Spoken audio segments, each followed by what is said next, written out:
ہم نے رب کے حکموں کو توڑا، ہم نے پرواہ ہی نہیں کی. ہم سمجھے دنیا میں آئے ہیں تو ہماری دنیا ہے، آوارہ ہوں، خواہشات نفس کے مطابق زندگی گزاریں، آنکھیں بے حیائی میں لگی رہیں، سوچیں آوارگی میں لگی رہیں، کان نغمے سنتے رہے، زبان جھوٹ بکتی رہی، ظلم و جبر کا بازار گرم رکھا، عصمتیں عزتیں پامال کرتا رہا، لوگوں کا مال لوٹتا رہا، حق غصب کرتا رہا، کلیجی اور دل چیرتا رہا، لوگوں کو زخمی کرتا رہا، لوگوں کے جذبات سے کھیلتا رہا. پرواہ نہیں کی کہ یہ دنیا ہے، امتحان گاہ ہے، چند دنوں کے لیے آئے ہیں، اللہ کے حضور پیش ہونا ہے، عملوں کا حساب ہونا ہے. اب جب وہ دیکھیں گے کہ ہمارے ساتھ کیا ہونے والا ہے تو ان کے چہرے پہلے بگڑ جائیں گے. کیوں؟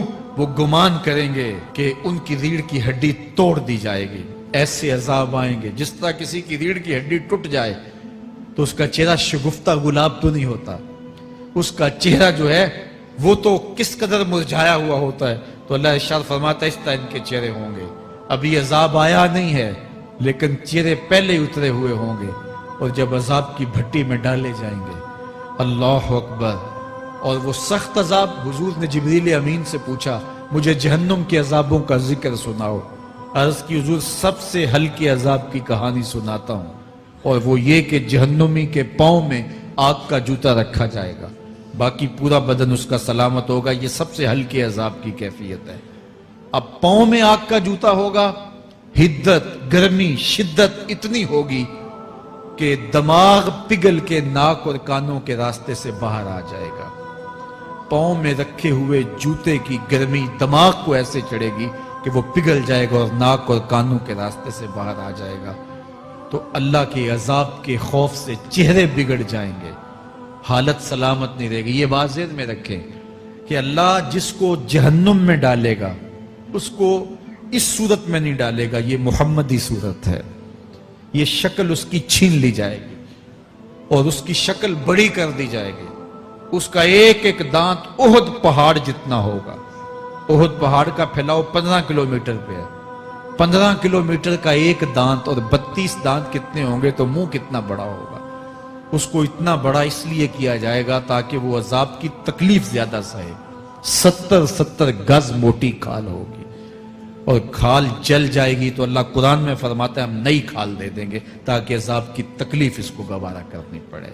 پھر چیخے گا، چلائے گا، ہائے مجھے پانی دو، پانی دو، پیاس کی شدت ہے. 70 سال تک تو اس کی کوئی آواز ہی نہیں سنے گا. 70 سال کے بعد داروغہ جہنم چیخ کر کہے گا کیا مانگتا ہے؟ وہ بولے گا مجھے پانی چاہیے. کہا جائے گا تو بے بھی ملتا ہے پانی. پھر داروغہ جہنم اسے پانی دے گا. کوکا کولا کی بوتل دے گا یا پیپسی تھما دے گا یا منرل واٹر کی بوتل دے گا؟ نہیں، قرآن بتاتا ہے اسے مائے حمیم دیا جائے گا، کھولتا ہوا پانی. اور وہ اتنا گرم ہوگا جب پینے کے لیے چہرے کے قریب کرے گا اس سے اٹھتی ہوئی بھاپ کی وجہ سے چہرے کی کھال ادھڑ کے اس کے اندر گر پڑے گی، لیکن اس کے باوجود اس کو پینا پڑے گا. اللہ فرماتا ہے یہ دنیا ہی سب کچھ نہیں ہے، سمجھ لیا یہی سب کچھ ہے، آخرت کو بھول گئے. صبح اٹھے کام پہ چلے گئے، شام آئے آوارگی میں چلے گئے، صدائیں آتی رہی حی علی الصلاۃ حی علی الفلاح، کوئی پرواہ نہیں کی. نہ پیشانیوں نے سجدے کیے، نہ سوچوں میں پاکیزگی آئی. زندگی یوں گزار کے چلے گئے. ایسے نہیں، کہا ایک وہ ہوں گے جن کے چہرے شگفتہ گلاب ہوں گے، ایک وہ ہوں گے جن کے چہرے بگڑے ہوئے ہوں گے. اللہ اکبر. کلا اذا بلغت التراقی. یہ تو قیامت کا منظر ہے نا، قیامت سے قبل بھی ایک منظر ہے. اللہ اس منظر کو بھی بیان کر رہا ہے. کلا اذا بلغت التراقی. ہاں جب جان گلے کو پہنچ جائے گی. اے انسان تیرے اوپر وہ گھڑی بھی آنے والی ہے، وہ وقت بھی آنے والا ہے جب سانس اس ہنسلی میں اٹک جائے گا، جب سینے سے بھی سانس اوپر چلی گئی. اب ڈاکٹر بھی لا علاج قرار دے رہے ہیں کہ اب علاج نہیں رہا ہے، جان بس اب نکلنا چاہ رہی ہے. اور کہا جائے گا کوئی جھاڑ پھونک والا بلاؤ. اب ڈاکٹروں نے تو جواب دے دیا. اب سانس اٹک گئی گلے میں، چند لمحوں کی مہمان ہے. اب ڈاکٹروں نے کہا اب ہماری جانب سے لا علاج ہو گیا، اب لے جاؤ اس کو گھر یا وینٹیلیٹر پہ ڈال دیتے ہیں اس کو. بس اب ہماری جانب سے کوئی اس کا علاج نہیں ہے. اب گھر والے روتے ہیں، کہتے ہیں کوئی جھاڑ پھونک والا لاؤ، کوئی دم والا لاؤ، شاید وہ کوئی دم کرے تو اس کی جان میں جان آ جائے. ڈاکٹروں نے تو لا علاج قرار دے دیا. وَظَنَّ عَنَّهُ الْفِرَاقِ. اللہ فرماتا ہے یہ تو جھاڑ پھونک والے کو ڈھونڈ رہے ہیں، لیکن جس کی سانس یہاں اٹکی ہے وہ سمجھ گیا ہے اب موت آ گئی ہے. اس کو یقین ہو گیا ہے کہ اب موت کے لمحے آ گئے ہیں، اب میں بچ نہیں پاؤں گا. اب آنکھیں تاڑے لگی ہوئی ہیں. وَالْتَفَّتِ السَّاقُ بِالسَّاقِ. پنڈلی پہ پنڈلی چڑھ رہی ہے. جب موت آ جاتی ہے تو پھر پنڈلی سے پنڈلی لپٹ جاتی ہے، اس کو پھر جدا کرتے ہیں اور جدا کر کے دونوں انگوٹھے باندھ دیتے ہیں تاکہ پنڈلی کے اوپر پنڈلی نہ چڑھے. اللہ وہ منظر بیان کرتا ہے، صاحب یہ وقت آنے والا ہے جب دونوں انگوٹھے باندھ دیے جائیں گے، جب ناک میں روئی ٹھونس دی جائے گی، جب چٹے لباس میں کفن دیا جائے گا، جب غسال کے سامنے بے بس پڑے ہوں گے، وہ چاہے یہ بازو اٹھائے چاہے یہ بازو اٹھائے، گرم پانی ڈالے یا سرد پانی ڈالے، جب بس پڑے ہوئے ہوں گے جو ہے وہ غسل دینے والوں کے، اور ناک میں روئی ہوگی اور دونوں انگوٹھے آپس میں بندے ہوں گے. یہ محل، یہ ماڑی، یہ کوٹھیاں، یہ بنگلے جس کو سویر شام لگ کے حلال حرام کی تمیز کیے بغیر بنایا تھا. غوث اعظم رضی اللہ تعالیٰ عنہ بولے مکان بنا رہا ہے، بسیں گے اور حساب تو جا کے دے گا. اور یہ تو ایک رات بھی تجھے اس گھر کے اندر نہیں رکھیں گے کہ چلو ایک رات مہمان رکھ لیں. کہتے ہیں نہیں نہیں، مہمانوں نے بھی جانا ہے تو جلدی کرو، اس کو سپرد کراؤ. وہ تو تیرا لباس بھی پھاڑ کے اتاریں گے، خود غسل دینے کے لیے تیار بھی نہیں ہے. تجھ سے خوف آنے لگا ہے. جاندی واری ڈرونا بنے ہوتے، ہاتھ نہ لاندے ڈر دے. جنہ لئی تو پاپ کمائے، اج کتھے نہیں تیرے کر دے. آج تو وہ تیرے ساتھ تجھے غسل دینے کے لیے آمادہ نہیں ہے. وَالْتَفَّتِ السَّاقُ بِالسَّاقِ. جب پنڈلی پہ پنڈلی چڑھنے لگ جائے گی. إِلَىٰ رَبِّكَ يَوْمَئِذٍ الْمَسَاقُ. اس دن تیرے رب کی طرف ہی لوٹ کے جانا ہے. فَلَا صَدَّقَ وَلَا صَلَّىٰ. اس نے نہ تو سچ مانا اور نہ نماز پڑھی. وَلَٰكِنْ كَذَّبَ وَتَوَلَّىٰ. ہاں جھٹلایا اور منہ پھیر کے چل پڑا. ثُمَّ ذَهَبَ إِلَىٰ أَهْلِهِ يَتَمَطَّىٰ. پھر اپنے گھر کو اکڑتا ہوا چلا. اولا لک فاولا ثم اولا لک فاولا. تیری خرابی آ پہنچی، ہاں تیری خرابی آ پہنچی. اَيَحْسَبُ الْإِنسَانُ أَن يُتْرَكَ سُدًى. انسان دنیا میں یہ گمان کرتا ہے اس کو سدا چھوڑ دیا جائے گا. سدا عربی میں ایسے اونٹ کو کہتے ہیں جس کی مہار کسی کے ہاتھ میں نہ ہو. شترے بے مہار، جہاں مرضی جس گھاٹ سے چاہے پانی پیے، جہاں سے مرضی چارہ لے، تو شترے بے مہار کو کہتے ہیں سدا. تو یہ انسان بھی گمان کرتا ہے کہ میں بھی سدا ہوں، مجھے کوئی کیوں پوچھے، میرے جذبات پہ کوئی کیوں قدغن لگائے، مجھے کیوں روکے کوئی. بالخصوص جوانی کے ایام کے اندر جوان کو بڑا ہوتا ہے کہ کوئی مجھے کیوں. وہ تو ماں باپ کے کہنے میں بھی نہیں آنا چاہتا. وہ کہتا ہے کیوں مجھے روکتے ہیں، میری جوانی ہے، میرے جذبات ہیں، مجھے آزادی سے جینے دو، کیوں میرے راستے میں رکاوٹ بنتے ہو، میں سدا ہوں. اللہ فرماتا ہے نہیں، ایک اونٹ تو سدا ہو سکتا ہے جس کو میں نے اشرف المخلوقات بنایا ہے، اس کو تو سدا نہیں چھوڑوں گا، اس کو تو پابند بناؤں گا حکام کا. اب وہ کہتا ہے کہ نہیں نہیں، یہ کیسے دوبارہ اٹھائے جائیں گے. اب دوبارہ وہی بات پھر آ گئی. الم یک نطفۃ من منی یمنیٰ. اللہ فرماتا ہے ایک بوند تھی نا، پانی کا ایک قطرہ تھا جو رحم مادر میں رکھا گیا. ثم کان علقہ. پھر وہ پانی کا قطرہ لوتھڑا بنا.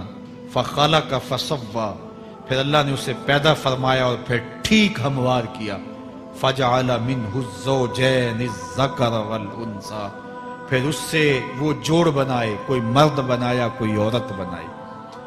کہا اب غور کر، اب تیری آنکھیں دیکھتی ہیں، بجلیاں چمکتی ہیں، تیری زبان کا طوطی بولتا ہے، لوگ اشش کرتے ہیں تیری گفتگو پہ، تیری گفتار پہ صدقے جاتے ہیں، تیرے لہجے کے جمال کو دیکھتے ہیں، تیرے سینے کا زور، تیرے پنجوں کی طاقت، تیری دماغ کی تیزیاں اور تیری سوچوں کے اجالے، تیری زوردار ٹانگیں، تیرے کڑیل بازو اور تیری چوڑی چھاتی اور تیرے گلاب کی پتیوں جیسے ہونٹ، اے انسان یہ سب کچھ کہاں تراشا گیا؟ ماں کے رحم میں، اس تاریکی میں جو 3 پردوں میں تھی، تیرا سر تیرے گھٹنوں میں تھا، اور تیرے رب نے وہاں تیرے اندر نسوانیت یا رجولیت کی صلاحیتیں پیدا کی، تیری آنکھوں میں چمک پیدا کی، تیرے کانوں میں نغمے بکھیرے، تیری زبان کے پٹھوں پہ قوت ذائقہ رکھی، تجھے بولنے کی صلاحیت دی، تیرے پنجوں میں زور رکھا۔ آج تو مفتی شہر ہے، آج تو علامۃ الدہر ہے، آج تو قاضی القضات ہے، آج تو منسٹر ہے، آج تو وزیر اعظم ہے، آج تو پہلوان ہے، آج تو شہزادہ ہے، آج تو بادشاہ ہے، آج تو زوراور ہے، آج تیری طاقت کے کیا کہنے؟ آج شیروں کو تو نچا لیتا ہے، ہاتھیوں کو تو بٹھا لیتا ہے، آج تو بڑا زوراور گھڑ سوار ہے، آج تیری طاقت کے کیا کہنے؟ تو کشتی کرتا ہے، زمانہ دیکھنے آتا ہے، آج تیری طاقت کے شوہرے ہیں، تیری عظمت کے تنتنے ہیں، لیکن انسان تو ایک ناپاک قطرہ تھا اور رحم مادر میں تھا۔ تیرے اندر یہ رنگ کس نے بھرے؟ تیرے کانوں میں نغمے کس نے رکھے؟ تجھے دماغ کی قوتیں کس نے دی؟ زبان کو بولنا کس نے سکھایا؟ آنکھوں میں توانائیاں کس نے رکھی؟ تیری زبان کا طوطی بولتا ہے، یہ سلیقے کس نے دیے؟ پھر اللہ فرمایا، کتنا زوردار بیان ہے، الیس ذالک بقادر علی ان یحیی الموتى، جو ماں کے پیٹ میں ایک نطفے کو ایک خوبصورت انسان بنا سکتا ہے، ہڈیوں کو جوڑ کے دوبارہ انسان نہیں بنا سکتا؟ کیا وہ دوبارہ تجھے کھڑا نہیں کر سکتا اپنے سامنے پیش ہونے کے لیے؟ جس کے حکموں کو تو نے توڑا ہے، جس کے فرامین کا تو نے مذاق اڑایا ہے، کیا وہ اتنا ہی بے بس ہے کہ اپنے حضور تجھے جو ہے وہ کھڑا ہی نہیں کر سکتا ہے؟ جس رب نے تجھے ماں کے شکم میں شکل دی، حضرت شیخ فرید الدین عطار بولتے ہیں، سانے کستی سلاتی می شود، ایسا کاریگر ہے مٹی سے بادشاہ بنا ڈالتا ہے۔ اس نے مٹی سے دارا و سکندر بنائے، اس نے مٹی سے جو ہے وہ رستم و سہراب بنائے، اس نے مٹی سے کیا کیا بنا دیا جو مٹی سے بادشاہ بنا سکتا ہے، جو نطفہ رحم مادر سے جو ہے وہ شکل اور صورت اور رنگ اور جمال بنا دیتا ہے۔ تیری صورت نکھرتی ہے، تیرے ہونٹ گلابی ہیں اور تیری نرگسی آنکھیں ہیں، تیرے ریشمی بال ہیں اور تیری خوبصورت رنگت ہے، تو چال چلتا ہے تو لگتا ہے قیامت چل رہی ہے، تیرا قد رانا جو ہے وہ صنوبر کو شرماتا ہے، تیری گفتار کے تنتنے ہیں۔ جس نے اتنی خوبصورت شکل ماں کے رحم میں بنائی، کیا وہ ہڈیوں کو جوڑ کے دوبارہ انسان نہیں بنا سکتا؟ وہ دوبارہ انسان بنائے گا اور پھر تجھے اپنے حضور کھڑا کرے گا۔ اور ایک حدیث میں آتا ہے، اللہ بندے کو اپنے حضور کھڑا کرنے کے بعد اپنے سامنے سے ہٹنے نہیں دے گا جب تک 5 سوال نہیں پوچھ لے گا۔ ان عمرہ ہی فیما افنا ہو، اس کی عمر کے بارے میں پوچھے گا، کہاں ضائع کی؟ میں نے تجھے زندگی دی، 60 سال 70 سال 40 سال 50 سال، اس زندگی کو کہاں گزار کے آیا ہے؟ ان شباب ہی فیما ابلا ہو، اس کی جوانی کے بارے میں پوچھا جائے گا، جوانی کہاں گزار کے آیا ہے؟ مجنوں تو نہیں بنا رہا، خواہشات کا اسیر تو نہیں ہو گیا، دیوانوں کی طرح زندگی تو نہیں گزار کے آ گیا؟ تیری جوانی کسی چوک میں تو نہیں گزری، تیری جوانی آوارگی میں تو نہیں گزری، ساری رات سوشل میڈیا کے اوپر گندگی اور غلاظتیں تو نہیں دیکھتا رہا؟ تیری زندگی گزری کہاں ہے؟ تیری جوانی گزری کہاں ہے؟ اگر کوئی جواب نہ ہوا تو پھر کیا جواب دے گا؟ اور وہ کتنا خوش نصیب ہوگا جو کہے گا، مالک میری جوانی سجدوں میں گزری، میری جوانی قیام میں گزری، میری جوانی رکوع میں گزری۔ میرے حضور فرماتے ہیں، سبعۃ یظلھم اللہ فی ظلہ یوم لا ظل الا ظلہ، 7 اشخاص ایسے ہیں قیامت کے دن جب کوئی سایہ نہیں ہوگا، اللہ ان 7 کو اپنے عرش کا سایہ دے گا۔ ان میں سے دوسرا شخص میرے حضور نے بیان فرمایا، وشاب نشأ فی عبادت اللہ، وہ جوان جس کی جوانی اللہ کی عبادت میں گزری۔ جوانوں، اپنی زندگی کو مالک کی دہلیز پہ لے آؤ۔ جوانی وہی ہے جو مالک کی چوکھٹ پہ گزرے۔ اپنے دل کا تعلق جوڑو، عشق کرنا ہے تو پھر آمنہ کے لال سے کرو، محبت کا رشتہ ان سے جوڑو، تعلق کا ربط ان سے قائم کرو، جوانی کو دین کی راہ پہ ڈالو۔ اللہ اکبر۔ سنو میرے حضور کا فرمان، انا حبیب اللہ، میں اللہ کا حبیب ہوں۔ پھر فرمایا الشاب التائب حبیب اللہ، جو جوان جوانی میں توبہ کرے وہ بھی اللہ کا حبیب ہے۔ آؤ اللہ کے حبیب بن جاؤ، اللہ کے حبیب بن جاؤ، اللہ کے حبیب بن جاؤ، اللہ کے محبوب بن جاؤ۔ لیلۃ القدر کی گھڑیاں ہیں، رات کا پچھلا پہر ہے، اللہ کے حضور یہ عہد کر کے اٹھو، مالک جو زندگی گزر گئی، آئندہ جوانی کا ایک ایک لمحہ تیرے لیے گزرے گا، جیوں گا تو تیرے لیے، مروں گا تو تیرے لیے، میری ایک ایک سانس تیرے نام وقف ہوئی، میری زندگی کی ایک ایک ساتھ تیرے نام وقف ہوئی، میں اپنا سب کچھ تیرے لیے پیش کرتا ہوں۔ میری زندگی کا مالک بھی تو ہے، میری موت و حیات کا خالق اور مالک بھی تو ہے، یہ زندگی تو نے دی، تیری امانت ہے، تیرے حضور ہی پیش کرتا ہوں۔